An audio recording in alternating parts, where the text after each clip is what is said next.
তীব্র যানজটে নাজেহাল অমরপুরের যানবাহন চালকরা। সমস্যা নিরসনে নেই উদ্যোগ।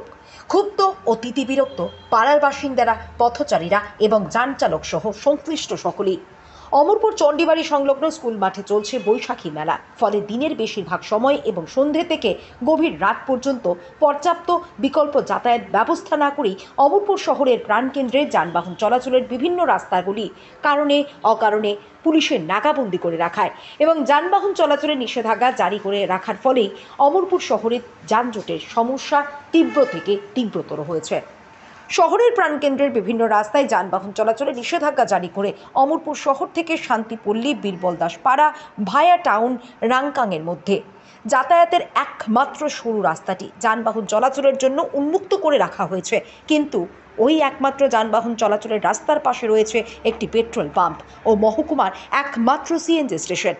ফলে পেট্রোল, ডিজেল ও গ্যাস ভরার জন্য ওই একমাত্র যানবাহন চলাচলের রাস্তার উপর দীর্ঘ লাইন লেগে থাকে সূর্যোদয় থেকে গভীর রাত পর্যন্ত। অবস্থা এমন পর্যায়ে পৌঁছায় যে যানবাহন চলাচল দূরের কথা, শান্তিপল্লী, বীরবল দাস পাড়া টাউন রাংকাংয়ের বাসিন্দাদের পায়ে হেঁটে বাড়িঘরে যাতায়াত করাই মুশকিল ব্যাপার হয়ে দাঁড়িয়েছে। গত বেশ কয়েকদিন ধরেই ওই যানজট সমস্যা চলতে থাকলেও নগর পঞ্চায়েতের কর্তৃপক্ষের কিংবা আরক্ষা প্রশাসনের কর্মকর্তাদের কোনো প্রকার কার্যকরী ভূমিকা নেই।